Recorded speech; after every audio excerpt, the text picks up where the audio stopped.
Hello दोस्तों, रश्मि बाइटी stories में आपका स्वागत है। साधना ने कल ही ससुराल में कदम रखा था। नई उमंगें, नए सपने, नया जीवन सब उसकी प्रतीक्षा में थे। रात कुछ ऐसी गुजरी थी मानो मेहंदी का रंग और गहरा हो गया हो। सुबह ने ओस की बूंदें साधना के चेहरे पर कुछ इस तरह बिखेरी थी कि रात का पूरा फसाना उसके खिले हुए लाल गाल ही बयां कर रहे थे। सुबह के 7 बज रहे थे, सभी मेहमान रुखसत हो चुके थे। तब माँ ने आवाज दी, बहू ओ बहू। जी माँ। साधना ने माँ के पांव छूकर आशीर्वाद लिया। अरे तुम उठ गई, कितने दिन की थकान थी। साफ दिख रहा था तुम्हारे चेहरे पर कल रात कुछ देर और से उले थी बेटा। माँ मैं ठीक हूँ, मुस्कुराते हुए जवाब दिया साधना ने। अच्छा सुन, आज तुझे चौके चढ़ाना पंजाबी में पहली बार रसोई बनाने को कहते हैं। जी माँ कहिए, आज नाश्ते में क्या बनाना है, मैं बनाती हूँ। अरे नहीं, नाश्ता नहीं, तू बस हलवा बना ले, बाकी मैं और सपना मिलकर बना लेंगे। माँ आप बताइए ना, मैं बना लूंगी। अरे बेटा, उम्र भर तुझे ही बनाना है न, रुक जा 2-3 दिन, फिर बनाकर खिलाना सबको और मैं आराम करूंगी। इतने में पीछे से सपना ने आकर चौंका दिया। और मैं भी आराम करूंगी भाभी। माँ और साधना दोनों हंस दिए और फिर तीनों रसोई घर की तरफ चले। जब तक किचन का काम करके सब बाहर आए, कौशल नहाकर तैयार होकर डाइनिंग टेबल पर आ गया था। माँ नाश्ता। साधना ने फौरन टेबल पर नाश्ता लगा दिया। सब बैठ गए और साधना ने माँ, सपना और कौशल को नाश्ता परोसा। कौशल, साधना ने आज पहली रसोई बनाई है, चखना ये हलवा और बता कैसा बना है। कौशल ने चुपचाप चम्मच में हलवा लेकर चखा। वही साधना की धड़कन रुक सी गई, हाथ पांव कांपने लगे और शर्म से आंखें जमीन में गड़ती जा रही थी। न कैसा लगेगा कौशल को, क्या बोलेंगे वो, इन्हीं ख्यालों को बुनते हुए वह किनारों से नाकाम सी कोशिश किए जा रही थी। कौशल को देखने की कौशल ने चुपचाप नाश्ता किया और हलवा खाकर उठ खड़ा हुआ। साधना तैयारी कर लेना, कल सुबह 4 बजे की फ्लाइट है मलेशिया की, हम 2 बजे निकल जाएंगे घर से। अरे बेटा, पर हलवा बोल तो, कुछ पहली बार बनाया है बहू। कौशल ने जाते जाते मुड़कर देखा, ठीक था। एक रूखी सी नजर साधना पर डाली और कमरे की ओर चला गया। साधना अपनी सोच में डूबी हुई चुपचाप बैठकर नाश्ता करने लगी। उसके चेहरे पर अचानक मुस्कान चली गई। किसी ने इस ओर ध्यान नहीं दिया। तभी माँ ने अपना अगला आदेश सुनाया, साधना तेरे भैया आते होंगे तुझे फेरा डालने, पग फेरे की रस्म जाना है ना, और फिर रात निकलना है ना, तो उसकी भी तो तैयारी करनी है। तो जल्दी से नाश्ता कर, कमरे में जाकर तैयारी कर ले। ठीक है बेटा। जी माँ कहकर साधना फिर से खुद में ही खो गई। कौशल क्या नाराज है मुझसे? क्या बात होगी? कल रात तक तो ठीक थे। कुछ समझ नहीं आ रहा था। जाकर बात कर लेती हूँ। खुद से ही सवाल करती हुई साधना नाश्ते के बाद कमरे में पहुंची। कौशल अपने लैपटॉप पर मेल्स चेक कर रहा था। उसने एक नजर साधना पर डाली और वापस अपने काम पर लग गया। साधना से अब रहा नहीं गया। सुबह से अब तक कौशल ने एक बार भी नजर भरकर साधना की तरफ नहीं देखा था और साधना उस एक नजर के लिए तरसे जा रही थी। आखिर उसने सवाल कर ही लिया, क्या बात है कौशल, इतनी बेरुखी किस लिए? क्या कोई गलती हुई मुझसे नहीं तो? बिना लैपटॉप से नजरें हटाए उसने जवाब दिया। फिर क्या बात है कि मेरी तरफ देख भी नहीं रहे तुम? क्या मतलब? कौशल ने एक नजर साधना को देखकर पूछा और वापस अपने लैपटॉप में खो गया। यही कि आज तुम, वो हलवा अच्छा था नहीं था क्या? कहा तो था, ठीक है। आखिर खुद ही खामोश होकर साधना जमीन की तरफ आंखें गड़ाने लगी। कुछ देर उसे इसी तरह खड़े देख कौशल ने चुप्पी तोड़कर कहा, देखो साधना, मुझे तारीफों के पुल बांधने नहीं आते, तो इस तरह की कोई उम्मीद मुझसे कभी रखना भी मत। चलो अब तैयार हो जाओ, तुम्हारे भैया आते होंगे। और हाँ सुनो, मुझे थोड़ा काम है तो इसलिए हम ज्यादा देर नहीं रुकेंगे, घंटे भर में वापस आना होगा। ठीक है, मायूसी भरी आवाज में साधना ने जवाब दिया। कौशल ने नजरअंदाज किया और अपने काम में लग गया। कुछ देर में भैया आए और साधना और कौशल उनके साथ चले गए। साधना घर पहुंची तो खिलखिला उठी। उसे देख उसे खुश देख परिवार के सभी चेहरे सुकून से भर गए। बेटी अपने ससुराल से चहकती हुई आए तो मायके वाले बड़ी सुकून की सांस लेते हैं। कम ही लोगों को ये सुकून मिल पाता है, पर साधना के मम्मी पापा को बड़ा सुकून मिला, क्योंकि साधना की दीदी प्रतीक्षा अपने ससुराल और पति के साथ खुश न रह पाई और 2 साल से तलाक का केस लड़ते हुए मायके में रह रही थी। प्रतीक्षा को भी अच्छा लगा कि साधना खिलखिलाती हुई सी आई। तय वक्त के मुताबिक कौशल ने साधना से चलने के लिए कहा तो साधना ने चेहरे के भाव से ही कौशल से कुछ देर और रुकने की गुहार लगाई। पर कौशल ने उसे ढेर सारे काम गिनाते हुए चलने के लिए मना लिया। 4 बजे तक दोनों घर लौट आए। आ गए तुम लोग बेटा, तुम लोग आराम कर लो क्योंकि फिर पैकिंग कर तुम्हें निकलना भी है ना। जी माँ कहकर दोनों कमरे में चले गए। रात तय समय के मुताबिक दोनों घर से निकले। करीब 3 बजे तक एयरपोर्ट पहुंच गए। रास्ते भर कौशल अपने मोबाइल में जाने क्या ढूंढता रहा और साधना पूरे सफर में प्यार के कुछ लम्हे ढूंढती रही, जो शायद कार में बैठते समय वो बाहर ही भूल गई थी। कहीं सामान के बीच पैक तो नहीं कर दिए थे जो गाड़ी की बैग में रखवा दिया था। साधना बार बार कौशल की बाह में अपनी बाह फंसाकर उसके कंधे पर अपना सर टिकाकर कुछ प्यार भरी बात करने की कोशिश करती और कौशल उसे ये कहकर दूर कर देता, सब्र करो साधना, मुझे ये सर्च करके अभी सुमित को भेजना है जिससे वो प्रेजेंटेशन बना सके। और तुम हो कि साधना को कौशल का ये बेरुखा स्वभाव समझ नहीं आ रहा था, लेकिन वो कुछ कह भी नहीं पा रही थी। उसकी आंखें नम होने लगीं तो उसने खुद को संभालते हुए खिड़की से बाहर देखना शुरू किया। एयरपोर्ट पहुंचकर दोनों ने समय पर फ्लाइट ली और जाकर अपनी सीट पर बैठ गए। साधना को उम्मीद थी शायद अब कौशल कुछ बात करेंगे क्योंकि यहाँ तो मोबाइल भी नहीं चलेगा, पर सब कुछ सेट कर लेने के बाद कौशल ने साधना से कहा कि सफर में करीब 6 घंटे लगेंगे, इसीलिए बेहतर है यह नींद पूरी कर ली जाए। इतना कहकर उसने अपना सर सीट पर टिकाया और आंखें बंद कर ली। सोचो मत साधना, सो जाओ तुम भी, काफी थकान हो रही है न। इतना कहते ही कौशल की आंख लग गई और साधना उसके चेहरे की ओर देखती रह गई। एक वीरान सा मंजर, दूर दूर तक सन्नाटा, पास कोई नहीं। दुल्हन के जोड़े में सजी साधना हाथ छुड़ाकर जाते हुए एक परछाई को देख रही थी। धीरे धीरे वो परछाई आंखों से ओझल होने को थी। साधना ने उस परछाई का पीछा किया, उसे पकड़ना चाहा, मगर वो दूर एक आंधी में गायब हो गई। साधना जोर से चिल्ला उठी। कौशल इतने में हड़बड़ा कर साधना की आंख खुल गई। उसे पता ही नहीं चला कब खुद से सवाल जवाब करते उलझते हुए उसकी आंख लग गई थी और आंख खुली तो हैरान सी बस कौशल को देखे जा रही थी। कौशल ने जब साधना को इस तरह अपनी तरफ देखता पाया तो पूछा, क्या हुआ साधना, ठीक हो ना? इतना सुनते ही साधना ने झटके से कौशल का हाथ कसकर थाम लिया। उससे लिपट गई। साधना, ये क्या हरकत है, हटो अभी। देखो लैंड कर लिया है प्लेन ने, चलो उठो, हमें उतरना है। फिर जल्दी से होटल पहुंच जाएं तो मैं सुमित से प्रेजेंटेशन के बारे में पूछूं। साधना चौंक गई। उसे उम्मीद थी कि एक बुरे सपने से डरी हुई अपनी नई नवेली दुल्हन को कौशल प्यार से गले लगाकर उसे सुकून देगा, मगर उसने तो जानना भी जरूरी नहीं समझा कि साधना हड़बड़ा कर क्यों उठी। पर वो खामोश थी, बिना कुछ कहे चुपचाप कौशल के पीछे चल दी। टैक्सी में बैठकर आखिर साधना ने सवाल किया, कौशल, हम अपने हनीमून पर आए हैं या तुम्हारे बिजनेस ट्रिप पर? साधना, हनीमून के चक्कर में अपना काम छोड़ दूं? तुम्हें क्या पता है ये प्रोजेक्ट जो मेरे हाथ लगा है ये कितना जरूरी है मेरे लिए? अगर जरा सी भी चूक चूक गया तो बहुत बड़ा नुकसान हो जाएगा मेरा। कैसे समझाऊं तुम्हें, थोड़ा सब्र कर लो, जिंदगी हमें साथ ही तो बितानी है ना। कौशल की ये दलीलें सुनकर साधना खामोश हो गई। वो समझती थी कि काम की अहमियत, इसीलिए चुपचाप उसे काम करता देखती रही।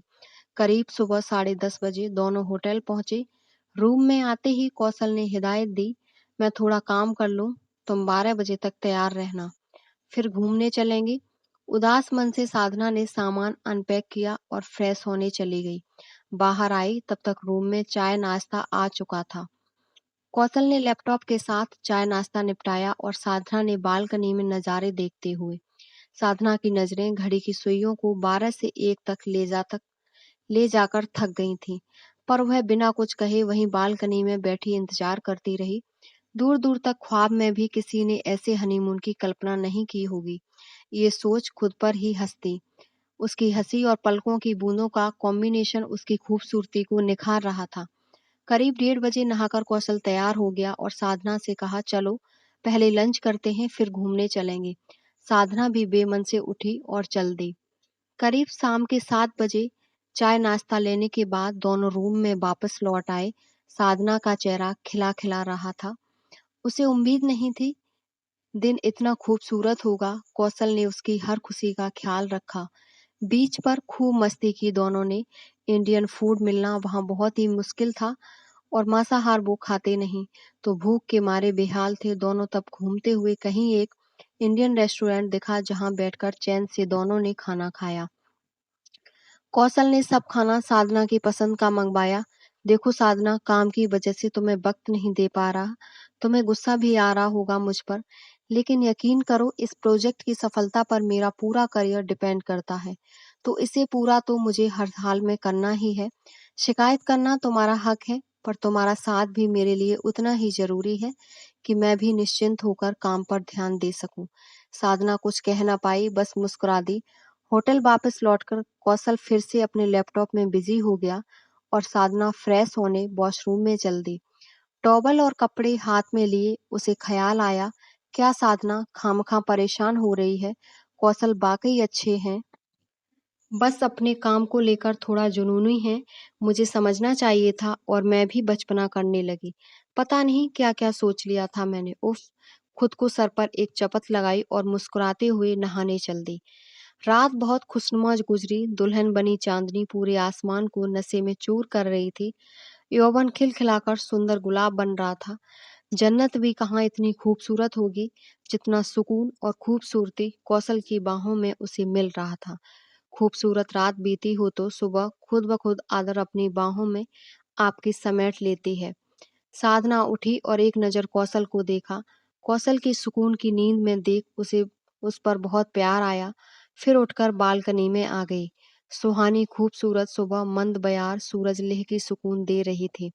तभी रामू ने आवाज दी, ऑन चाय ऑर्डर कर दी। न बहुत तेज सर दर्द हो रहा है और साधना ने चाय ऑर्डर कर दी। दोनों ने साथ बैठकर चाय का आनंद लिया। साथ ही कौशल ने अपने मेल चेक किए। वो सिट कौशल के मुंह से ये सुनते ही साधना ने पूछा, क्या हुआ कौशल, सब ठीक है ना? आज मीटिंग रखती क्लाइंट के साथ और मैं यहाँ समझ नहीं आ रहा क्या करूँ। ये सुमित भी ना। उसने तुरंत सुमित को फोन मिलाया और उससे बात की। उसके बाद उसने साधना को समझाया, कौशल आई एम सॉरी, आज का दिन तुम्हें अकेले हैंडल करना होगा। मुझे पूरी प्रेजेंटेशन बनानी है, 2 बजे मीटिंग है। पता नहीं कितना टाइम लगेगा। साधना ने बुझे मन से कहा, कोई बात नहीं। कौशल तैयार होने चल दिया और साधना खुद से ही बातें करने लगी। सोचने लगी कि आज अकेले क्या करेगी पूरे दिन। उसने कौशल से पूछने की कोशिश की, कौशल क्या कुछ देर अकेले घूम आऊं बाहर? अगर तुम कहो तो। सारा दिन यहाँ बैठे बैठे बोर हो जाऊंगी। नहीं, तुम कुछ जानती नहीं यहाँ के बारे में, बिल्कुल अनजान हो। कुछ गड़बड़ हुई तो नहीं? मैं तुम्हें अकेले न जाने नहीं दे सकता। कौशल की सोच पर प्यार भी आ रहा था, पर क्या करें, कुछ और सूझ भी नहीं रहा था। कौशल नाश्ते कर बाद ही अपने लैपटॉप से चिपक गया और साधना कमरे से बाहर निकल होटल में घूमने चल दी। अकेले यहाँ वहाँ घूमने में उसे कुछ अच्छा भी नहीं लग रहा था। तब वापस कमरे में आकर सो गई। आज का दिन साधना ने अकेलेपन में गुजार दिया। अगली सुबह उसकी आंख जल्दी खुल गई। कल देर तक काम करने के कारण कौशल थक गया था, सो जल्दी सो गया। आज वो काफी देर से उठा। फ्रेश होते कम से कम उसे 12 बज गए थे। नाश्ते के बाद साधना ने कहा, देखो ना कौशल, कितना सुंदर मौसम है। बाहर हल्की हल्की बारिश भी होने वाली है, चलो ना बाहर चलें। बीच पर अभी नहीं साधना, थोड़ा काम बाकी है, निपटा लो फिर चलते हैं। साधना को इंतजार करते 2 बज गए थे, लेकिन कौशल अपने लैपटॉप को छोड़ ही नहीं रहा था। तब साधना को एक शरारत सूझी। उसने रोमांटिक संगीत चला दिया और कौशल को शरारती अंदाज में लुभाने की कोशिश करने लगी। कौशल उसकी शरारतें देख मुस्कुरा दिया और फिर काम में लग गया। जब बहुत देर कोशिशें करने के बाद भी वो अपने लैपटॉप से नहीं उठा, तो साधना ने लैपटॉप को वहीं बंद कर दिया। ये देख कौशल को गुस्सा आ गया। उसने जोर से चिल्लाते हुए साधना को डांटना शुरू कर दिया। साधना डर गई, लेकिन कौशल बोलते ही जा रहा था। उसे पता ही नहीं चला कि गुस्से में वो कितने अपशब्द कह गया। साधना से हो गया हनीमून अपना, चलो पैक करो सामान, पहली फ्लाइट से वापस चलें। तुम तो मुझे काम ही नहीं करने दोगी। ये सुन साधना बिल्कुल खामोश हो गई। उसकी आंखें बरसने लगीं। उधर बादल भी उसका साथ देने लगे और पूरी गरज के साथ बरस पड़े। अगले दिन शाम 8 बजे दोनों अपने घर पर थे। दोनों को देख माँ और सपना चौंक गए। क्या बात हो गई बेटा, तुम लोग इतनी जल्दी लौट आए? सब ठीक है ना? हाँ माँ। माँ को चिंता हुई। जी माँ, सब ठीक है, बस कौशल का कोई जरूरी काम निकल आया ऑफिस में, जिसकी वजह से हमें जल्दी आना पड़ा। साधना ने बात को समझाने के लिए कहा। कौशल माँ ने प्रश्नवाचक निगाहों से कौशल की तरफ देखा। माँ, इस समय मेरा प्रोजेक्ट जरूरी है। एक बार वो अच्छे से हो जाए फिर घूमने तो दोबारा चले जाएंगे। अब भूख लगी है बहुत, खाना लगा दो जल्दी से। इतना कहकर कौशल अपने कमरे में चला गया। दिन दिन बीतने शुरू हुए। नई नई गृहस्थी साधना ने माँ और सपना की मदद से बहुत अच्छे से संभाल ली। सब कुछ बहुत अच्छा था। उसका ससुराल उसकी सोच से कहीं ज्यादा प्यारा था। बस कमी इतनी थी कि कौशल उसे वक्त नहीं देता था। ज्यादातर वह ऑफिस के काम में व्यस्त रहता और अगर घर पर रहता तो मूवी, क्रिकेट और सोना, बस यही उसकी आदत में शामिल था। साधना को कभी बाहर जाना भी होता तो माँ या सपना के साथ जाती, क्योंकि कौशल को पत्नी के साथ घूमने का कोई शौक नहीं था। वो इसे समय की बर्बादी समझता था। इसी तरह 6 महीने गुजर गए, पर कौशल के बेरुखेपन की वजह से नहीं समझ पाई साधना इस बारे में। किससे बात करे ये भी नहीं सूझ रहा उसे। उसने खुद को समझाने की कोशिश की, शायद सभी पति ऐसे ही होते हैं, हम लड़कियां ही ज्यादा कल्पनाएं कर लेती हैं। एक दिन किसी महिला पत्रिका में कहानी पढ़ते हुए अचानक उसकी कोई कड़ी साधना के जीवन से आ मिली और वो सोचने पर मजबूर हो गई कि कहीं ऐसा ही तो नहीं उसके साथ भी। कहीं कौशल किसी और लड़की के इस सोच ने जैसे उसके जीवन में भूचाल ला दिया। उसकी बेचैनी बढ़ने लगी। समझ नहीं आया कि अगर ऐसा कुछ है तो वो इस बात का कैसे पता लगाए। मोबाइल, हाँ वही से कुछ पता चलेगा, पर उसका पासवर्ड तो पता नहीं। मुझे पता करना होगा। शाम को साधना ने कौशल के आने से पहले ही अपना सारा काम कर लिया। कौशल के आते ही वो उसके पीछे कमरे तक गई। उसने कौशल को हाथ मुंह धोकर फ्रेश होने और खुद चाय बनाकर लाने की बात कही। कौशल नहाने के लिए बाथरूम की ओर चल दिया। उधर मौका पाकर साधना ने कौशल का फोन उठाया और उसमें पासवर्ड डालने की कोशिश की, पर उसकी कोशिश नाकाम रही। तब उसने सोचा कि अपने फोन से कौशल के फोन पर कॉल लगाए ताकि पासवर्ड खुल जाए। उसने तुरंत अपना फोन उठाया और कौशल के फोन पर कॉल लगा दी। फोन की रिंग बजते ही कौशल ने आवाज लगाई, साधना, देखना तो किसका फोन है। कोई जरूरी फोन हो तो कहना, मैं कॉल बैक करता हूँ थोड़ी देर में। बाथरूम से कौशल की आवाज सुनकर साधना थोड़ा घबरा गई। जी, वो फोन कंपनी वालों का कॉल है, मैंने कट कर दिया। इतने में कौशल बाहर आ गया और साधना ने जल्दी से लास्ट कॉल डिलीट की और फोन कौशल को देकर चाय बनाने चली गई। चाय के उबलने के साथ साथ साधना के दिमाग में गहरी सोच भी उबल रही थी। अब क्या करूं? दोबारा कब मुझे उनका फोन मिलेगा और मैं चेक कर पाऊंगी? सोचते हुए उसने चाय को कप में डाला और कौशल को देकर फिर अपने काम में लग गई। कौशल चाय के साथ टीवी पर न्यूज़ देखने में लग गया और साधना आते जाते बस कौशल के मोबाइल को देखती और सोचती, आखिर कैसे लूं मोबाइल। कौशल का रात के डिनर के बाद उसे तरकीब सूझी। कौशल, मेरे फोन में बैटरी नहीं है, तुम अपना फोन दे दो मुझे। कॉल करना है। साधना, मुझे काम है, तुम माँ का या सपना का फोन ले लो अभी। जी ठीक है। साधना का ये प्लान भी असफल रहा। वो फिर सोच में डूब गई। देर रात तक सोचते सोचते उसे नींद नहीं आई कि आखिर कैसे पता लगाए। अगले दिन सुबह किचन में चाय बनाते समय साधना ने माँ से यूं ही बात छेड़ी, माँ, स्कूल और कॉलेज में कौशल के कई दोस्त रहे होंगे, कुछ बताइए ना इस बारे में। हंसती, आज ये क्या सूझी तुझे, बताइए ना माँ। स्कूल में जो दोस्त हुआ करते थे वही कॉलेज में भी दोस्त थे कौशल के। वैसे उसे दोस्त बनाने का कोई शौक नहीं रहा, बस अपने काम से मतलब रखना ही उसका उद्देश्य रहा। फिर भी उसे कई अच्छे दोस्त मिले जो खुद कौशल को खुद से दूर नहीं होने देते थे। लड़के और लड़कियां दोनों ही उसके ग्रुप में। साधना ने कुछ जानने की इच्छा से सवाल किया। हाँ, और मजे की बात सुन, लड़कियां से तो ऐसे दूर भागता था कौशल के कहीं उसे शादी ही ना कर ले वो। हाँ, जब घर पर आती थी सब तो मैं और सपना ही उनसे बातें करती थी, वो खुद तो बस बुत बना बैठा रहता। माँ की बातों से भी न जाने क्यों साधना को तसल्ली नहीं हुई। उसे तो बस फोन चेक करना था, पर कैसे, इसी उधेड़-बुन में आज का दिन भी निकल गया। शाम को जब कौशल घर लौटा और नहाने गया तो साधना उसका फोन और अपना फोन लेकर छत पर चली गई। उसने अपने फ़ोन से कौशल का फ़ोन मिलाया और लॉक खुल गया। उसे होल्ड पर रख कौशल के फ़ोन से व्हाट्सएप देखा, फ़ोटो गैलरी चेक की, मेल्स देखे और कॉन्टैक्ट लिस्ट भी देखी। और फिर सब तरफ से सब कुछ देखकर जब उसे कुछ नहीं मिला, तब उसने एक गहरी सांस ली और मुस्कुरा दी। जल्दी से फ़ोन से अपना कॉल डिलीट किया और कमरे में आकर जल्दी से फ़ोन को उसकी जगह पर रख दिया और अपने काम में लग गई। उसे माँ की बात याद आ रही थी। कौशल लड़कियों से ऐसे दूर भागता था कि कहीं वो उससे शादी ही ना कर ले। सोचते ही उसे हंसी आ गई। क्या हुआ भाभी, हंस क्यों रही हो? सपना साधना को हंसते देखकर पूछ लिया। कुछ नहीं, कुछ याद आ गया बस। साधना ने बात को टालना चाहा। बोलो ना भाभी। और इसी के साथ ननद भाभी की मस्ती शुरू हो गई। अगले दिन दोपहर के समय, रविवार के कारण कौशल घर पर ही था, मूवी देख रहा था। तभी उसके फोन पर एक कॉल आया और वो परेशान सा बात करने लगा। क्या बात है, बोलोगी भी या रोती रहोगी? देखो, तुम्हारे पति की प्रॉब्लम तुम्हें संभालनी होगी। कमरे के बाहर से गुजरते हुए जब साधना ने कौशल की ये आवाजें सुनी, तो वही दरवाजे पर ठहर गई और सुनने लगी। तुम समझती क्या हो खुद को? कहा था ना मेरे घर पर मुझे फोन मत करना। ऑफिस में पूरा दिन तुम्हारी यही परेशानियां सुनता रहता हूँ। अब तुम घर पर भी मुझे फोन करके ये सब बताने लगी। इसी तरह काफी देर तक कौशल फोन पर अपने ऑफिस की किसी लड़की को डांटता रहा। बाहर खड़ी साधना की आंखें नम होने लगी। जब कौशल ने फोन रखा तो खुद को संभालती हुई साधना कमरे के दरवाजे तक आकर कौशल की तरफ देखने लगी।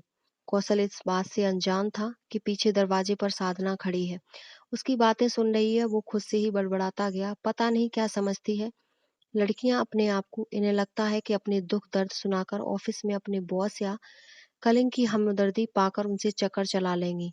और ये सुझाता इसका तो काम ही यही है।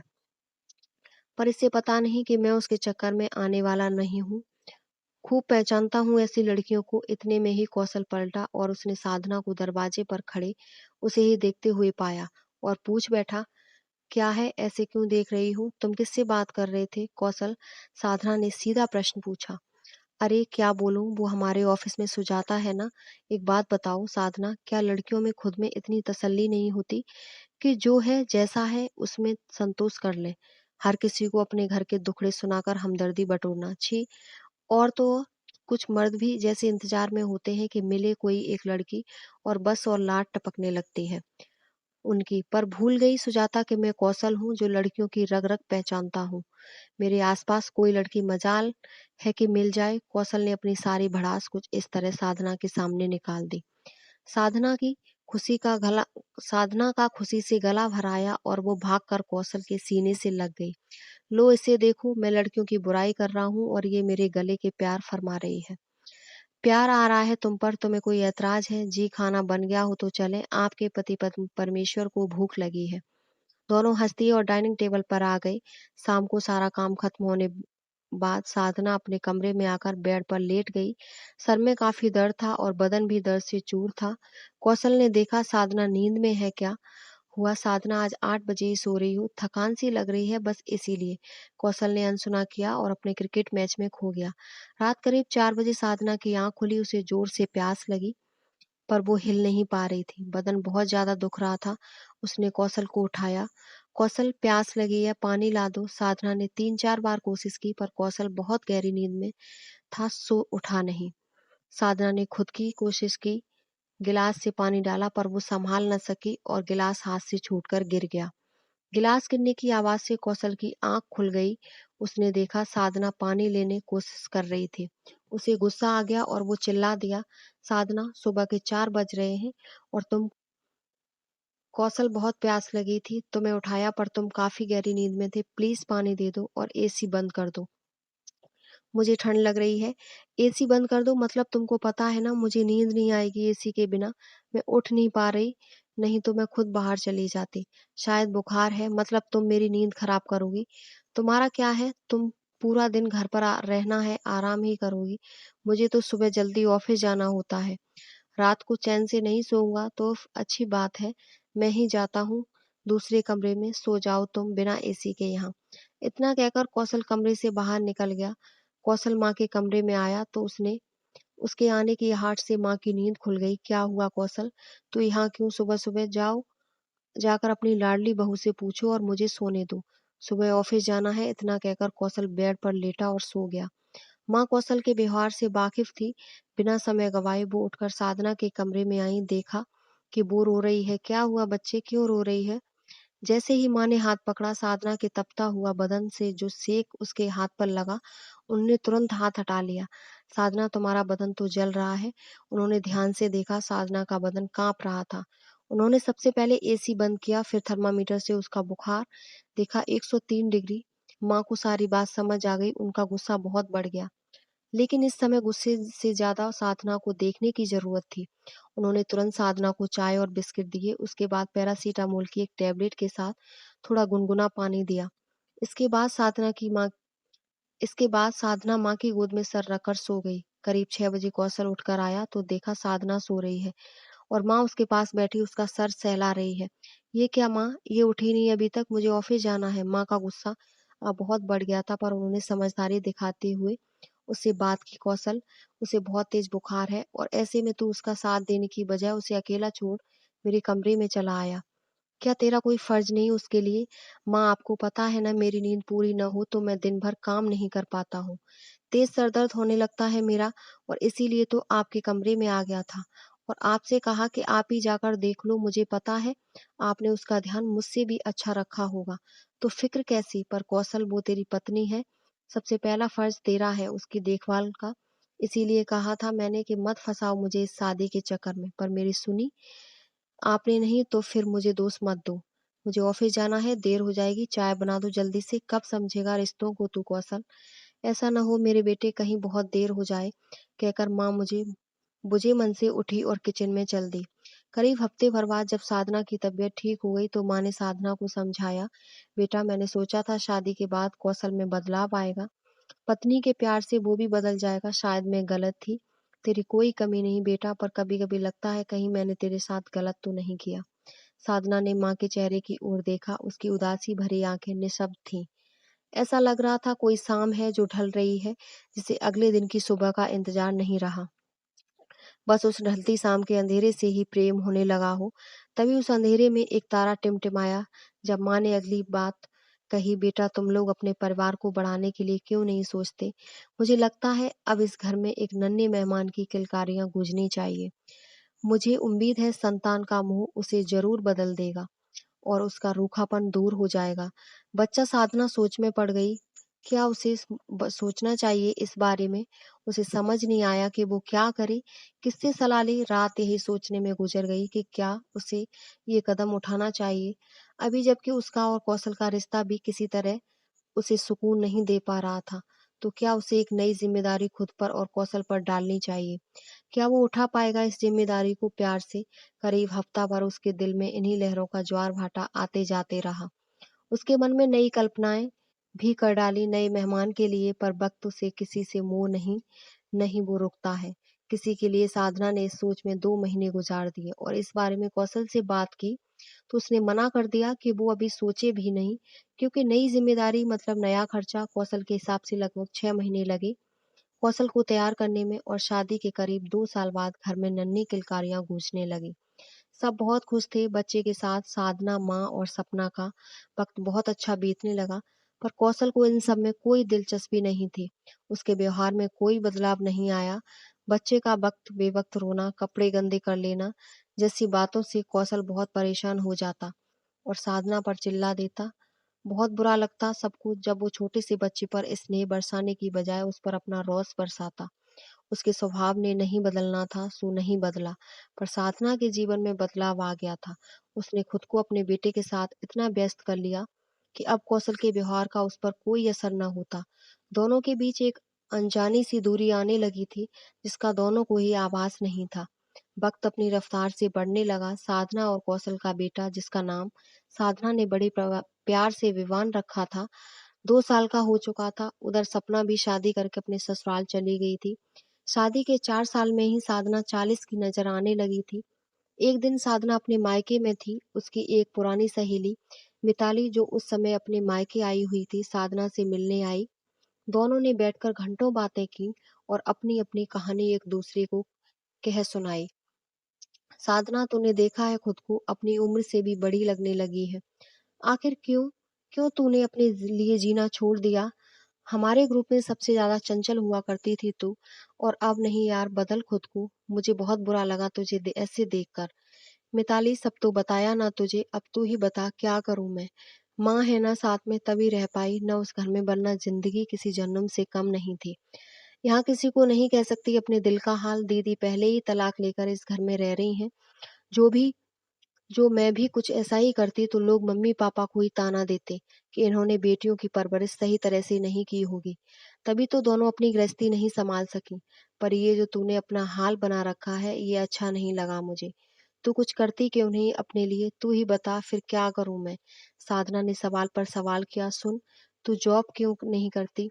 शादी से पहले भी तो करती थी ना, फिर से शुरू कर। घर से बाहर निकलेगी तो जिंदगी में बदलाव आएगा, नए रंग में जिंदगी खूबसूरत लगेगी। और ये जो काला रंग ओढ़ रखा है ना, इसे बदलने में इंद्रधनुष में।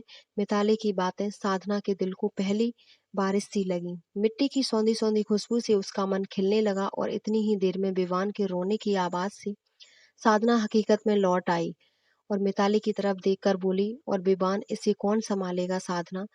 सब मैनेज हो जाता है, पहले तू तैयार तो हो, फिर बात कर अपने घर में। तेरी सास तेरी पूरी हेल्प करेगी, मुझे उम्मीद है।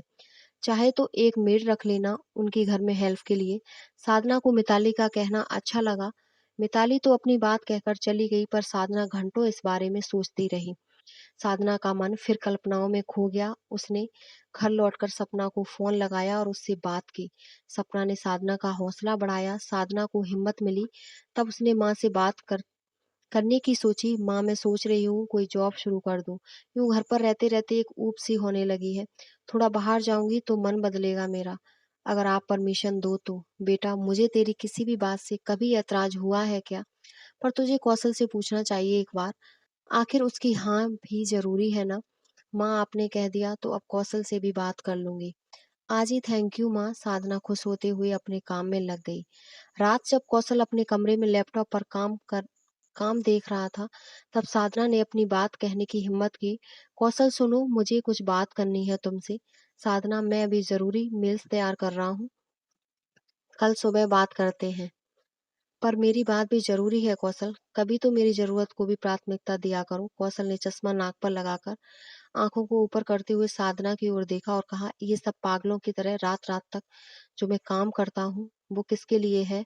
मानती हूँ तुम हमारी जिम्मेदारियों बहुत अच्छे से उठा रहे हो, मुझे कोई शिकायत नहीं। पर मैं ये कह रही थी। अभी साधना की बात पूरी भी नहीं हुई कि कौशल बीच में ही बोल पड़ा, बस तो फिर कह दिया ना सुबह बात करेंगे, मतलब सुबह। अब मुझे मेरा काम करने दो, और हाँ, विवान को दूसरे कमरे में सुला देना, नहीं तो मुझे डिस्टर्ब होगा। साधना चुपचाप विवान को लेकर दूसरे कमरे में चली गई, जहाँ सपना रहा करती थी। शादी से पहले अब वो रूम खाली रहता है, और साधना अक्सर विवान को उसी कमरे में ले जाया करती। जब भी कौशल को देर रात तक काम करना होता, अगले दिन सुबह चाय के समय साधना ने फिर से कौशल से बात करनी चाहिए, पर कौशल ने रोक दिया, कहकर कि शाम को बात करते हैं। साधना फिर मायूस हो गई। एक बार तो मन किया कि पूछे ही नहीं। जब कौशल को परवाह ही नहीं मेरी किसी बात की, वो सुनना तक नहीं चाह रहा, तो मैं क्यों उसकी हाम के लिए मरी जा रही हूँ। माँ ने तो हाँ कह ही दिया तो कर लेती हूँ शुरू। पर भारतीय नारी अपने लिए फैसले भी सबकी खुशी का ध्यान रखने के बाद ही सोचती हैं। वो कोई ऐसा कदम उठाना नहीं चाहती जिसमें किसी अपने को जरा सी भी तकलीफ हो। उसने फिर इंतजार किया। आखिर शाम को चाय पीते वक्त साधना को मौका मिला, और उसने कौशल से अपनी बात कह दी। पागल हो गई हो तुम? तुम्हें क्या जरूरत है नौकरी करने की? किस चीज की कमी रखती मैंने जो तुम्हें नौकरी करने की नौबत आ गई? कौशल, नौकरी किसी जरूरत के लिए नहीं करनी मुझे, मैं जानती हूँ तुमने किसी चीज की कमी नहीं रखी। पर कहते कहते साधना का गला भर गया। उसकी हिम्मत न हुई ये कहने की कि तुम्हारे होने पर भी जो तुम्हारी कमी मैं महसूस कर रही हूँ, उसके खालीपन से खुद को बाहर लाने के लिए, खुद को फिर से जीने के लिए मुझे नौकरी करनी है। काश आसान होता इन शब्दों को भी चाय की तरह ट्रे में रख देना, रखकर परोस पाना। कुछ रुककर उसने अपनी बात आगे बढ़ाई। पूरा दिन खाली बैठे बैठे बहुत ऊब होने लगी है। बाहर निकलना चाहती हूँ, कुछ करना चाहती हूँ। आखिर पढ़ाई लिखाई यूं ही बर्बाद करने के लिए नहीं थी, और फिर माँ ने भी तो परमिशन दे दी है। बस तुम हाँ कह दो, पागल मत बनो। जानती भी हो किस तरह की होती है लड़कियां जो घर से बाहर कदम रखती हैं। नहीं, नहीं, तुम्हारा काम है घर सँभालना, विवान को सँभालना, पैसा कमाना मेरा काम है। वो मुझे ही करने दो, इस घर को तुम्हारी कमाई की ज़रूरत नहीं है। ये कैसी बातें कर रहे हो कौशल? लड़कियाँ घर के साथ-साथ बाहर भी सब सँभालती हैं और ज़रूरी नहीं कि गलत ही हो। वो लड़कियाँ जो नौकरी करने के लिए घर से बाहर कदम रखती हैं, कौशल कम से कम तुम तो ऐसी बात मत करो। मना किया ना एक बार, एक ही बात पर बार-बार बहस मत करो। तुम इतना सुनते ही साधना की आँखें भर आईं और उसने माँ की तरफ देखा। कौशल, मैंने साधना को जॉब करने की परमिशन दे दी है और ये जॉब करेगी। बस तुम्हारी राय मैंने जान ली और घर कैसे मैनेज करना है वो हम दोनों सोच लेंगे। साधना, तुम जॉब के लिए तैयारी करो, मैं देखती हूँ तुम्हें कौन रोकता है। माँ ने आखिर में अपना फैसला सुनाकर सबको खामोश कर दिया। कौशल को थोड़ा गुस्सा आ गया और वो उठकर कमरे में जाने लगा। जब फैसला कर लिया था आप दोनों ने, तो मुझसे पूछने का नाटक क्यों किया? गुस्से में बड़बड़ाता हुआ कौशल कमरे में चला गया। माँ, पर कौशल ने रजामंदी नहीं दी है। साधना ने अपना डर जताया तो माँ ने आश्वासन दिया, तो फिक्र ना कर, सुबह तक खुद तैयार हो जाएगा। रात भर कौशल ने बात नहीं की किसी से। सुबह भी बिना किसी से बात किए ऑफिस चला गया। साधना ने तलाश शुरू कर दी। जल्द ही उसे एक अच्छी कंपनी में अच्छी नौकरी मिल गई। उसके अंदर एक नई ऊर्जा का संचार होने लगा। सुबह जल्दी उठकर सारा काम कर विवान के लिए सब जरूरी तैयारियां कर साधना ऑफिस जाती और शाम को आकर भी सारा काम संभालती। उसमें एक अलग ही ताकत और सुंदरता निखर कर आ रही थी। समय बीत रहा था। साधना जहां जॉब करके खुश थी, वहीं कौशल इस बात से काफी नाराज था। अक्सर दोनों में अब तकरार होने लगती। कौशल न जाने कितने ही ताने सुना देता साधना को। साधना भी चुपचाप दूसरे कमरे में जाकर सो जाती। आखिर कौशल ने ही ये आदत डाली थी उसे, पर साधना डगमगाई नहीं। उसने सब कुछ अच्छे से मैनेज कर लिया था। बहुत खुश थी साधना अपनी इस नई जिंदगी से। बिना किसी डर, बिना किसी सोच के बेखबर की अब उसकी जिंदगी कौन सी नई करवट लेने वाली है। जिंदगी कब कौन सी करवट ले कह नहीं सकते। समंदर की लहरें जो सुकून देती हैं वो कभी कभी तबाह भी कर देती हैं और कभी कभी हमारे सामने कुछ ऐसी निशानियां छोड़ जाती हैं कि उन्हें न अपनाया जा सकता है न ठुकराया जा सकता है। हालात हमारे अनुसार कभी नहीं होते, हमें हालातों के अनुसार होना पड़ता है। साधना ने भी सब संभालना सीख लिया और कर लिया था समझौता अपने जीवन से। ऑफिस में लेडी बॉस खड़ूस तो नहीं थी, पर काफी सख्त थी। काम में लापरवाही पसंद नहीं थी, पर साधना ने 4 महीने में सबका दिल जीत लिया था। ऑफिस की बॉस से लेकर पियोन तक सबकी पसंदीदा बन गई थी साधना। आज मिस मोहिनी ने साधना को एक प्रोजेक्ट की जिम्मेदारी दी। मोहिनी, साधना, ये बहुत जरूरी प्रोजेक्ट है जिसके लिए किसी और पर भरोसा नहीं कर सकती। इस प्रोजेक्ट को तुम मिस्टर देव खुराना के साथ मिलकर पूरा करोगी। ध्यान रखना, तुम हैंडल करोगी और वो तुम्हारे हेल्पर रहेंगे, मतलब पूरी जवाबदेही तुम्हारी ही रहेगी। साधना, जी मैम, आपको कोई शिकायत का मौका नहीं मिलेगा। यकीन रखिए, साधना ने मिस्टर देव के साथ बैठकर पूरी तैयारी कर ली थी कि प्रोजेक्ट को कैसे तैयार किया जाएगा। शाम तक सभी इंफॉर्मेशन और डाटा कलेक्ट कर लिया गया और पेन ड्राइव में सेव कर साधना घर लौट आई थी। घर पहुंची तो देखा माँ कमरे में सो रही थी और विवान बाहर अकेले खेल रहा था। विवान ने पूरे घर को तहस नहस किया हुआ था और खुद भी बहुत गंदा बना हुआ था। ये सब देखकर साधना चौंक गई। उसने माँ को आवाज दी, पर माँ बाहर नहीं आई। साधना माँ के कमरे में पहुंची और देखा कि माँ सो रही हैं। माँ, आप सो रहे हो? और विवान ने देखिए बाहर क्या उधम मचा दिया है। माँ ने जरा करवट ली और साधना उनके पास आकर बैठ गई। उनका हाथ छुआ ही था कि एहसास हुआ माँ को तेज बुखार है। माँ, आपको तो तेज बुखार है, मुझे फोन किया होता, मैं जल्दी आ जाती। रुकिए, मैं चाय लेकर आती हूँ, फिर आप दवा लीजिएगा। माँ का बुखार बहुत तेज था, वो बोल पाने की हालत में भी नहीं थी। साधना ने तुरंत माँ को चाय नाश्ता दिया और फिर दवा देकर वापस सुला दिया और फिर लग गई पूरी रफ्तार से घर के काम में। बीच बीच में आकर माँ को देख जाती। रात तक माँ का बुखार कुछ कम हुआ, पर बहुत कमजोरी थी। इसी कारण साधना रात के कमरे में ही सो गई, कहीं उन्हें कुछ जरूरत ना हो। अगले दिन सुबह माँ का बुखार काफी कम था। साधना सोच में पड़ गई, ऑफिस जाएं या नहीं। कौशल ने तो कह दिया था कि आज वो माँ के पास रहे, पर साधना को प्रोजेक्ट के लिए ऑफिस जाना बहुत जरूरी था। माँ ने समझाया कि वो ठीक है और वो ऑफिस चली जाए, पर साधना को फिक्र थी कैसे छोड़ जाए माँ को इस हाल में। उसने सपना को फोन कर बुला लिया और ऑफिस चली गई। शाम को लौटी तब माँ को फिर तेज बुखार, करीब 5 दिन हो गए। माँ का बुखार यूं ही चढ़ता उतरता। साधना को कौशल से कहा कि सुबह माँ को किसी अच्छे डॉक्टर को दिखा लाएं। कौशल को चिढ़ हुई कि मैडम खुद ऑफिस जाएंगी और मुझे सेवा में लगाएंगी। उसने तुरंत कहा कि उसे जरूरी काम है ऑफिस में, इसीलिए वो खुद छुट्टी ले और माँ को डॉक्टर के पास ले जाए। साधना सोच में पड़ गई कि क्या करे। उसने देव को कॉल करना सही समझा। हेलो देव सर, आज मेरा आना मुश्किल हो रहा है, माँ को आज डॉक्टर के पास ले जाना है। क्या आज आप मैनेज कर लेंगे? तभी आप बेफिक्र जाइए, आज का काम मैं संभाल लूंगा। Thank you Dev sir. इसके बाद साधना ने मिस मोहिनी को कॉल कर छुट्टी ली और माँ को अस्पताल ले गई। डॉक्टर ने उन्हें एडमिट किया और उनके सारे जरूरी टेस्ट किए। शाम तक माँ को छुट्टी मिली। साधना माँ को घर ले आई। बुखार अब उतर गया था पर कमजोरी काफी आ गई थी। कौशल ने शाम को आकर माँ का हाल पूछा। साधना ने सारा हाल बयान किया। कल शाम रिपोर्ट आएगी, माँ की तुम ऑफिस से आते हुए लेते आना। कौशल ने ऑर्डर दिया और कमरे में चला गया। साधना चुपचाप उसे जाते हुए देखती रही और सोचने लगी कि माँ से भी इतनी बेरुखी। साधना अगले दिन हॉस्पिटल पहुंची और उसने डॉक्टर से रिपोर्ट के बारे में बात की। शाम के 7 बजे साधना घर पहुंची। आकर सोफे पर कुछ इस तरह बैठी जैसे कोई जंग हार कर आई हो। आंखें नम थी। माँ ने आवाज दी, आ गई बेटा, रुक पानी लाती हूँ तेरे लिए। माँ की आवाज सुनते ही साधना ने अपनी आंखें पोंछी और संभाला खुद को। माँ तबीयत कैसी है? आज बुखार तो नहीं आया? नहीं बेटा, बुखार तो नहीं आया पर थकान सी होने लगती है। अब काफी कमजोरी आ गई है। अच्छा तो रिपोर्ट लाने वाली थी ना, क्या हुआ रिपोर्ट का? माँ रिपोर्ट में कुछ नहीं है, डॉक्टर ने कहा है कि उम्र हो रही है इसीलिए कमजोरी आने लगी। खाने पीने का ध्यान देना। और मेरी नौकरी करने से आपकी सेहत पर कितना असर पड़ रहा है, मुझे लगता है मैं नौकरी छोड़ देती हूँ। अरे पागल हो गई है क्या? जरा सी तबीयत खराब हुई है मेरी और तू नौकरी छोड़ेगी? नहीं, इसकी कोई जरूरत नहीं, मैं ठीक हूँ। माँ किचन में थी और इधर साधना अपने आंसू रोक नहीं पा रही थी। वो उठकर वॉशरूम में गई और तेज तेज रोने लगी। कौशल ने आकर पूछा तो साधना टाल गई। रात जब माँ विवान के साथ सो चुकी तब साधना कमरे में आई और कौशल को बताया कि माँ की रिपोर्ट सही नहीं है। सारी बात सुनते ही कौशल बौखला गया। उसे सहन नहीं हुआ और उसने माँ की बीमारी का पूरा इल्जाम साधना पर लगा दिया। देख लिया तुम्हारी नौकरी करने का फल, माँ की ये हालत हो गई आज। इसी बात पर दोनों की कहासुनी बढ़ गई। साधना की बेशक कोई गलती नहीं थी पर वो खुद को अपराधी सा महसूस कर रही थी।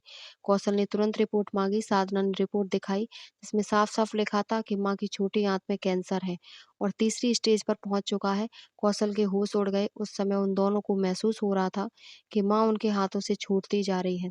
वो जितना कसकर पकड़ने की कोशिश कर रहे हैं वो उतनी तेजी से हाथ से निकल रही हैं। साधना को सिर्फ माँ का सहारा था और अब माँ भी कमजोर पड़ने लगी थी। साधना एक और माँ की तकलीफ, दूसरी तरफ कौशल के ताने इल्जाम। रात भर अपने आंसुओं से बतियाते हुए काट ली। नींद तो कौशल को भी नहीं आई। पूरी रात माँ से लिपट कर ऐसे सोया रहा जैसे कोई छोटा बच्चा बस कह नहीं पा रहा अपनी तकलीफ।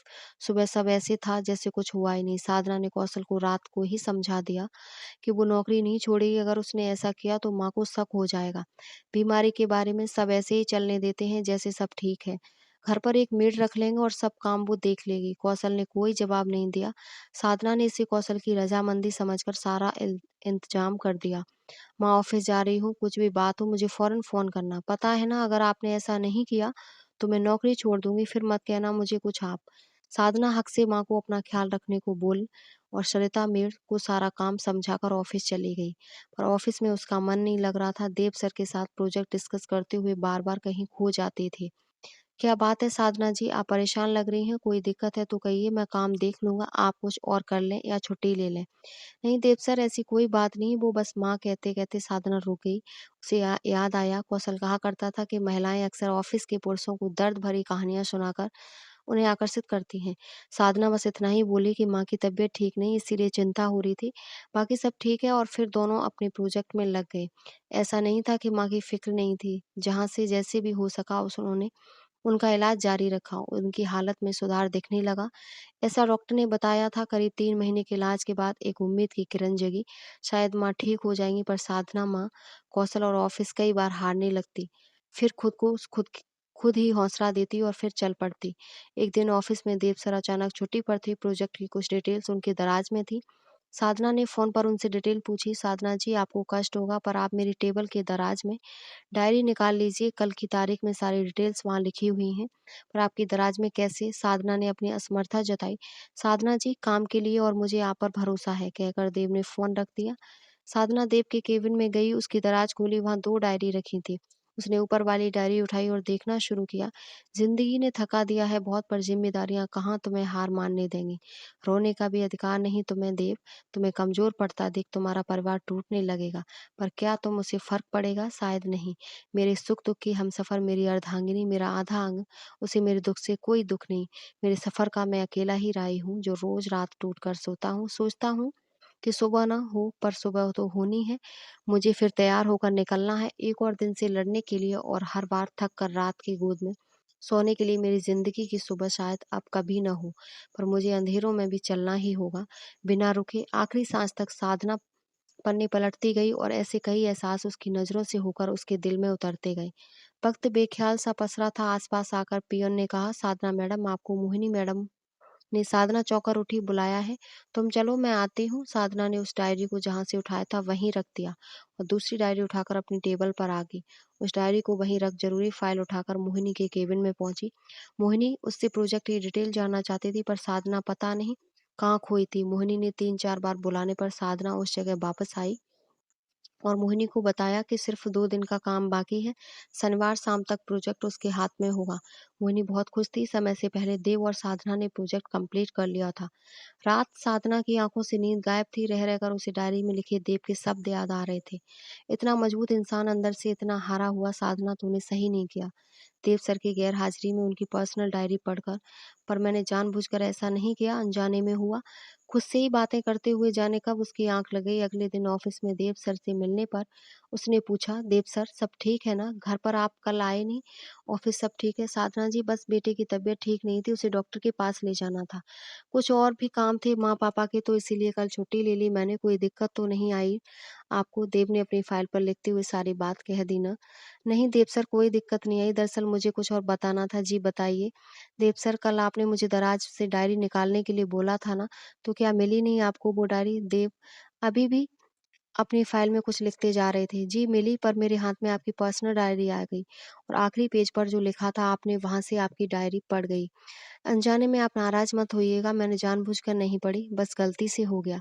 पल भर के लिए देव वहीं स्थिर हो गया। उसकी कलम रुक गई, और वो उसे ही बार बार देखने लगा। कुछ पल में उसने वापस कलम चलाना शुरू कर दिया, और अपने काम में वैसे ही खो गया जैसे उसने कुछ सुना ही न हो। और दराज में दूसरी डायरी निकालकर साधना के सामने रख दी। लीजिए, इसी में है सारा डाटा। नहीं देव सर, वो तो मैंने ले लिया था। मुझे दरअसल आपको सॉरी कहना था। अनजाने में ही सही, पर मैंने आपकी डायरी पर पढ़ ली। आप प्लीज नाराज मत होइए। घबराहट के साथ साधना ने अपने मन की बात कह दी। देव ने पेन रखा और साधना की ओर देखा। तब तो आप मुझे भी माफ कर दीजिए। साधना जी, सर मैं समझी नहीं, आप मुझसे क्यों माफी मांग रहे हैं? देव ने कुछ मुड़े हुए कागज, जिन्हें ठीक से एक फाइल में लगाया गया था, एक दूसरी दराज से निकाले और साधना के सामने रख दिए। साधना उन्हें देख चौंक गई, और उसने नजरें झुका ली। ये वही कागज हैं साधना जी, जिन पर आप रोज अल्फाज के मोती बिखेरती हैं, और फिर उन्हें कचरे के डब्बे में फेंक जाती हैं। एक दिन मेरा एक जरूरी कागज खो गया था, जिसे ढूंढते हुए मुझे आपकी डस्टबिन में ये मिला। तब से रोज आपके जाने के बाद आपके डस्टबिन से ऐसे कागज जमा कर रहा हूँ, और पढ़ भी रहा हूँ। कुछ देर के लिए दोनों खामोश हो गए। तब देव ने बात कही, चलिए अब प्रोजेक्ट देख लेते हैं, कल हमें सबमिट करना है। उसके बाद अगर ऐतराज ना हो तो शाम को यहीं पास में कॉफी पीने चलते हैं। जी सर। इसके बाद दोनों प्रोजेक्ट के काम में लग गए, पर दोनों ही अब एक दूसरे से थोड़ा असहज हो गए थे। शाम को दोनों कैफे में पहुंचे। ये पहली बार था जब साधना ऑफिस के बाद किसी के साथ बाहर आई थी, पर उसे डर नहीं लगा। कई महीनों बाद साथ काम करने से ये पता चल गया कि देव गलत किस्म का इंसान नहीं, और ऑफिस की सभी महिलाएं उसकी बहुत इज्जत भी करती थी। आमने सामने बैठे दोनों ने ये समझ नहीं पा रहे थे कि क्या बात करें, और कैसे रह रहकर साधना सोच रही थी कि आखिर देव क्या सोच रहा होगा उसके बारे में, और उधर देव भी यही सोच रहा कि साधना कहीं उसे गलत न समझ ले। इसीलिए खुलकर बात कर लेना जरूरी है। साधना जी, जब हम दोनों की जख्म एक दूसरे के सामने अनजाने में ही खुल गए, तो मुझे लगता है हमें बात कर लेनी चाहिए। नहीं तो असहजता के कारण हम साथ काम नहीं कर पाएंगे। देखिए, आज तक मैंने कभी अपने बारे में ना किसी से बात की, नहीं किसी के बारे में जानना चाहा। पर ये अचानक इस तरह, कहीं आप मुझे गलत मत समझिएगा। न तो मैं कायर हूँ, नहीं अपनी ज़िंदगी से भाग रहा हूँ। कहते ना ज़िंदगी एक इम्तिहान होती है, तो सभी को इस प्रश्न पत्र को अपने अपने तरीके से हल तो करना ही पड़ेगा। अगर विषय हमारे मनपसंद के हों तो परीक्षाएँ आसान लगती हैं और ज़िंदगी दिलचस्प, पर अगर ज़िंदगी ऐसे विषय चुन ली जिस पर हम कोई तैयारी न कर पाएँ, तो भी परीक्षाएँ तो देनी ही पड़ती हैं। बेमन से ही सही, हम छोड़कर भाग नहीं सकते। जीत की ख्वाहिश मर जाती है भले, पर हार मानकर मैदान छोड़ नहीं सकते। लड़ना ही होगा हमें, तो बस मैं भी लड़ रहा हूँ, और ज़रूरी इसीलिए है क्योंकि माँ-पापा और मेरे बच्चे मुझ पर निर्भर हैं। पूरी तरह से अगर मैं नहीं, तो उनके नीचे ज़मीन नहीं रहेगी और न रहेगा सर पर आकाश। इसीलिए मैं मैदान छोड़कर भाग नहीं सकता। लड़ना ही है, लड़ रहा हूँ और लड़ता ही रहूँगा। देव ने पानी का गिलास उठाया और एक साथ पूरा पी गया। इतने में वेटर कॉफ़ी ले आया और रख कर चला गया, और आपकी पत्नी, कॉफ़ी का मग उठाते हुए साधना ने पूछ लिया। उसे मेरे होने न होने से कोई फ़र्क नहीं पड़ता। वो पहले दिन से ही अपनी मर्ज़ी और अपनी शर्तों पर रहती आई मेरे साथ। उसे न मुझसे कोई मतलब, न मेरे परिवार से, न ही अपने बच्चों से। उसे बस अपने आप से मतलब। वो खुद के लिए जीती है और किसी की भावना उसके लिए सिर्फ़ नाटक है, सिर्फ़ ड्रामा है। बस कहकर देव ने एक लंबी साँस ली और ख़ामोश हो गया। साधना जी, मैं ये सब किसी से नहीं कहता। आपके सामने यूँ सब कुछ यूँ कहना जाना भी मेरी मर्ज़ी में शामिल नहीं। आपको वो कागज़ मेरे सामने आना और मेरी डायरी आपके हाथ लग जाना कोई इत्तेफ़ाक नहीं, शायद रब की कोई मर्ज़ी है। बस इतना कहूँगा, मेरी दोस्ती में आपको कभी निराशा नहीं होगी। मैं जल्दी कोई रिश्ता बनाता नहीं, और बन जाए तो शिद्दत से निभाता हूँ। और जितना समझाए आपको, शायद यही सब आपके साथ भी हो। आप भी रिश्ते निभाने में यकीन रखती हो। देव पहली बार किसी के सामने यूँ खुलकर बोल रहा था। रुक ही नहीं रहा था साधना जी। इससे पहले वो कुछ कहता, साधना ने टोक दिया। साधना ही कहिए देव सर, दोस्तों में फॉर्मेलिटी की क्या ज़रूरत? आप भी सर कहना बंद कीजिए। फिर मुस्कुराते हुए देव ने कहा, और दोनों हँस दिए। अब चलें नहीं, देर तो हो जाएगी। साधना यह कहकर उठ गई। दोनों अपने-अपने रास्ते निकल गए। धीरे-धीरे दोनों को मित्रता गहराती गई। एक दूसरे की परेशानियों में एक दूसरे का हौसला बन जाते, एक दूसरे की हर बात से वाकिफ़ थे। वक़्त यूँ ही गुज़रता गया और दोनों करीब आते गए। दोनों की दोस्ती कब प्यार में बदल गई, दोनों जान नहीं पाए। दोनों को एक ऐसा साथी मिल गया जिससे मन की हर बात कह लिया करते। कहते हैं शादी का बंधन अटूट होता है, सबसे सुंदर रिश्ता, सबसे मजबूत। जब 2 लोग इस बंधन में बंधते हैं तो वो मानसिक और शारीरिक रूप से आत्मसमर्पण करते हैं, ताकि बुनियादी से ही रिश्ते की इमारत मजबूत रखी जा सके। कई बार धीरे-धीरे अनुभव होता है कि मानसिक और शारीरिक रूप से भले एक-दूसरे को समर्पित हैं, पर आत्मिक रूप से अलगाव बाकी है। 2 आत्माएँ कभी-कभी पहले दिन से ही मिल जाती हैं, और कभी-कभी ज़िंदगी गुज़र जाती है। आत्मिक मिलन नहीं हो पाता और जीवन अधूरा-सा रह जाता है। एक अकेलापन रह रहकर आत्मा को छलनी करता है, और वक़्त के साथ हम समझौता कर उसी अकेलेपन में खुद को खुश रखना सीख जाते हैं, और वक़्त के साथ चलते रहते हैं। पर कहते हैं ना, अगर मन सच्चा हो तो आत्मा का जुड़ाव कहीं न कहीं ईश्वर की मर्ज़ी से जुड़ ही जाता है। बड़ी किस्मत से जीवन में कोई ऐसा रिश्ता मिल जाता है जब हमारी आत्मा किसी आत्मा से मिलकर संपूर्ण हो जाती है। ऐसे रिश्ते समाज की नज़र में गलत होते हैं, उँगलियाँ उठती हैं, उन पर कीचड़ उछाले जाते हैं, जबकि ऐसा ही एक रिश्ता है राधा कृष्ण का, समाज में पूजनीय है। समाज अपने इस दोगलेपन को कभी स्वीकार नहीं करेगा, और ऐसे रिश्ते हमेशा गलत और नाजायज़ ही कहे जाएँगे। मगर मैं ऐसे रिश्तों को गलत नहीं मानती जो हमें खुद में संपूर्णता का एहसास देते हैं। ऐसे रिश्ते हमें अंदर से और निखार देते हैं। ऐसे रिश्ते रब की मर्ज़ी से सिर्फ़ उन्हीं के जीवन में आते हैं, जो रब की नज़र में ऊँचे हैं। रब जी जिन्हें तपाकर सोने से निखारना चाहते हैं, उन्हें ही ऐसे रिश्ते सौंपते हैं। उनमें से भी कम ही लोग ऐसे रिश्तों की कद्र कर पाते हैं। अक्सर नादानियों के चलते खो देते हैं। वो इन रिश्तों को ऐसा ही रिश्ता बन गया था, साधना और देव का, जो एक दूसरे की आत्मा को पूरा करते थे, एक दूसरे का सम्मान करते थे, एक दूसरे की भावना को बिना किसी स्वार्थ के ऊपर रखते थे। वक़्त गुज़रता गया और रिश्ता गहरा और मजबूत होता गया। उधर माँ की तबीयत काफ़ी ख़राब रहने लगी। उन्हें अब अकेला छोड़ना भी मुनसिब नहीं हो पा रहा था। फिर भी साधना सब मैनेज करती हुई चल रही थी। वक़्त कब रुका किसी के लिए, 4 साल बीत गए। साधना का दूसरा बेटा भी 2 साल का हो गया, जिसका नाम उसने आरव रखा था। पर साधना और देव के सिवा ये कोई नहीं जानता था कि आरव का पिता कौशल नहीं बल्कि देव है। साधना और देव बिना किसी स्वार्थ के एक साथ चल रहे थे। नदी के 2 किनारों की तरह देव के मन में अब चाह उठने लगी कि दोनों को अब एक हो जाना चाहिए। दोनों एक दूसरे से बेपनाह प्रेम करते और एक साथ अच्छा जीवन जी सकते हैं। तो उन्हें ये हक मिलना चाहिए कि वो अपने-अपने साथियों से अलग-अलग होकर अपनी ज़िंदगी को सोचें और शादी के बंधन में बंधकर आगे आगे का जीवन एक साथ बिताएँ। साधना असमंजस में है, क्या ऐसा करना सही है? तब देव ने समझाया कि जब उनके पास कोई राह नहीं थी, तब तक दोनों ने अपने हालातों से समझौता कर लिया। पर जब वो दोनों अपने रिश्तों को जी रहे हैं और उन्हें एक नाम देकर उस रिश्ते को इज़्ज़त देना चाहते हैं, तो क्यों नहीं उन्हें ये मौका मिलना चाहिए? क्या उन्हें अपने जीवन को जीने का हक नहीं? क्यों बिना वजह उन्हें ये घुटन की ज़िंदगी न चाहते हुए भी जीनी पड़े? साधना सोचने के लिए वक़्त माँगती है। साधना के सामने अब कई सवाल खड़े हैं। क्या उसे देव को भुलाकर वापस अपनी घुटन भरी ज़िंदगी में लौट आना चाहिए? हो सकता है ऐसा करने के लिए उसे नौकरी भी छोड़नी पड़े और फिर से कैद होना पड़े, उसी घुटन में हमेशा के लिए। क्या ये सही होगा? उम्मीद करती हूँ मेरी कहानी आपको पसंद आई होगी। अपना विचार कमेंट बॉक्स में ज़रूर बताएँ और हमारे चैनल को सब्सक्राइब करें। धन्यवाद।